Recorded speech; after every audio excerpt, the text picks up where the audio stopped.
ভারত বাংলাদেশ সীমান্তে এবার কড়া পদক্ষেপ নিতে চলেছে বিএসএফ। আপনাদেরকে জানিয়ে রাখি, ভারত বাংলাদেশ সীমান্তে সতর্কতা জারি, পাচার অনুপ্রবেশ রুখতে কড়া পদক্ষেপ নিল বিএসএফ। গত 6 মাসে 900-র বেশি বাংলাদেশি গ্রেফতার করা হয়েছে। 900-র বেশি বাংলাদেশি গ্রেফতার করা হয়েছে যারা অনুপ্রবেশ করেছেন, যারা সোজা পথে আসেনি। গত 6 মাসে এই সংখ্যাটা 900। সীমান্ত পেরোতে গিয়ে ধৃত 48 জন রোহিঙ্গাও। এবার ভারত বাংলাদেশ সীমান্তে কড়া সতর্কতা জারি।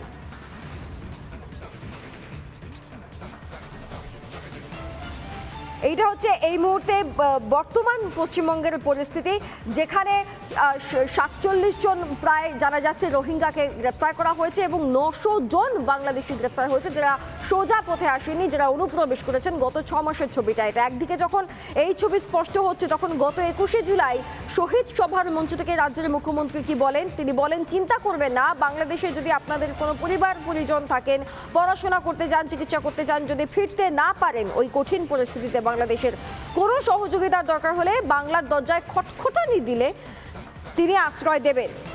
এটাই নাকি ইউনাইটেড নেশনের একটি রেজলিউশনে আছে। যদি এই ধরনের সিদ্ধান্ত কেন্দ্রীয় সরকার নিতে পারে, কেন্দ্রের যে সরকার রয়েছে তারা এই সিদ্ধান্ত নিতে পারে যে কারোর যদি সত্যি প্রয়োজন হয়, যদি রিফিউজি হয়, তাহলে সেক্ষেত্রে কি পদক্ষেপ নেওয়া উচিত, সেইটা। কিন্তু মমতা বন্দ্যোপাধ্যায় যে ধরনের বক্তব্য রাখছেন এবং তারপর যে ধরনের ঘটনা আশেপাশে আমরা বিভিন্ন সময় দেখতে পাচ্ছি, তাতে যারা অনুপ্রবেশকারী তাদের আরো সুবিধা হয়ে যাচ্ছে কিনা সেটা নিয়ে প্রশ্ন উঠছে। মমতা বন্দ্যোপাধ্যায় কি বলেছেন শুনুন একবার।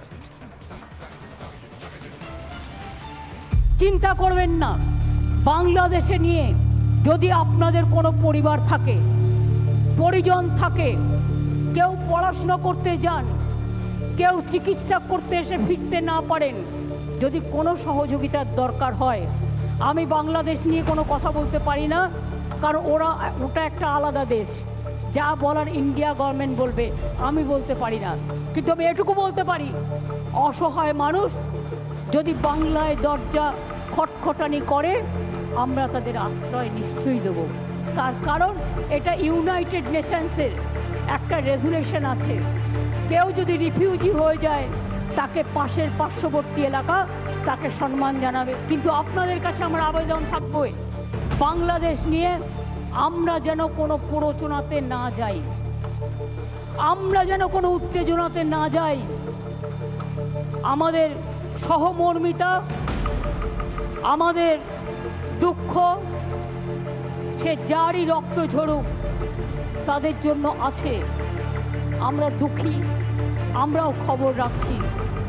ছাত্রছাত্রীদের মহান প্রাণ, তাজা প্রাণগুলো চলে যাচ্ছে। শুনলাম রাজ্যের মুখ্যমন্ত্রীর বক্তব্য। এই বিষয় নিয়ে প্রাক্তন পুলিশ কর্তা অরিন্দম আচার্য কি বলেছেন আপনাদেরকে শোনাবো। পাশাপাশি রাজনৈতিক মহল কি বলছে একবার শুনুন। অনুপ্রবেশের মাধ্যমে ভারত দখল করার জন্য একটা যে চক্রান্ত চলছে, সেটা এক্সাম্পল ওয়েস্ট বেঙ্গল হচ্ছে খাগড়াগড় না হলে আমরা জানতেই পারতাম না। পরবর্তীকালে বহু ঘটনা আমরা দেখতে পাচ্ছি যে কিভাবে আজকে বাংলাদেশ থেকে JMU এই এরা যে আজকে লস্কর তৈবার থেকে শুরু করে, IS থেকে শুরু করে, পাক তালিবানের থেকে শুরু করে, কিভাবে আজকে আমাদের এখানে শুধু আমাদের ওয়েস্ট বেঙ্গল বলবো না, কেরালা পর্যন্ত যেভাবে আজকে ঢুকছে। বাংলাদেশের বিদেশমন্ত্রীকেও দেখলাম আজকে ওয়েস্ট বেঙ্গল সম্পর্কে খুব বিরূপ মন্তব্য করেছে, যেটা আমার খুব খারাপ লেগেছে ব্যক্তিগতভাবে। আমরা যদি একটা আক্রান্ত হই, আমাদের পাকিস্তান জায়গা দেবে?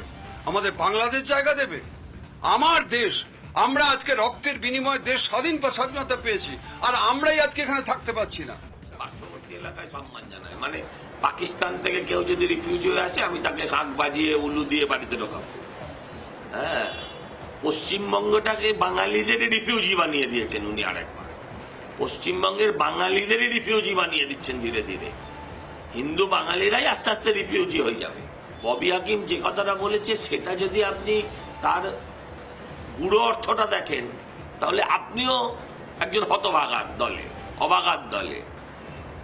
তবু আপনি চুপ করে আছেন, কারণ আপনার চেয়ারটা বেশি নিষ্ঠ। এই রাজ্যের মুখ্যমন্ত্রী হয়ে ওনার এক বিন্দুও যোগ্যতা নেই। কোন দেশের মানুষ কোন দেশে আসবে, দুর্দশায় পড়লে তা সেই দেশের সরকার ঠিক করে। আর উনি কলমে ঠিক সিপিএম ভোটে জেতবার জন্য যেভাবে ভারতবর্ষের মুসলমানদের মধ্যে বাংলাদেশের মুসলমানকে হাতে লেখা রেশন কার্ড দিয়ে ঢুকিয়ে ভোটে জেতার চেষ্টা করেছিল শেষকালটায়, উনিও এইটাকে ঠিক সিপিএম এর পলিসি ফলো করে কিন্তু বারবার কেন্দ্র বলার পরেও বেড়া দিচ্ছে না। রোহিঙ্গারা ঢুকছে, বাংলাদেশের মুসলমানরা ঢুকছে, জঙ্গিরা ঢুকে পড়ছে, হিন্দু নাম নিয়ে ফেলছে।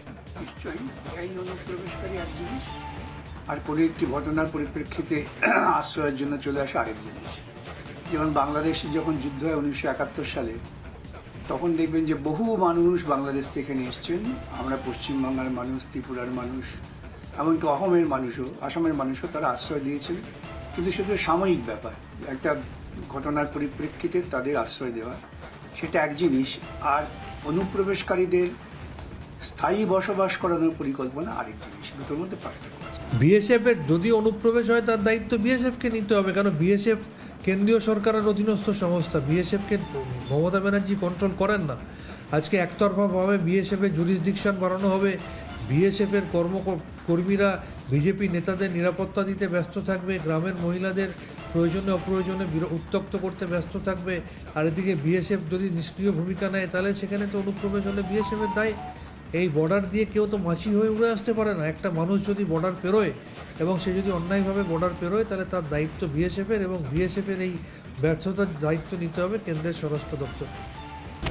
বারবার আবেদন করেও মেলেনি আবাস যোজনার পাকা ঘর। ব্যাপক সমস্যার মধ্যে দিন যাপন করতে হচ্ছে ফরাক্কার বেনিয়া গ্রাম এলাকার বহু সাধারণ মানুষকে। বাড়ি কি দিবার কোনো আলোচনা করছে না, ভাঙা ফুটা ঘরে থাকছি। ওরা কি বাড়ি দেখে তো বাড়িটা দেখ আমাদেরকে।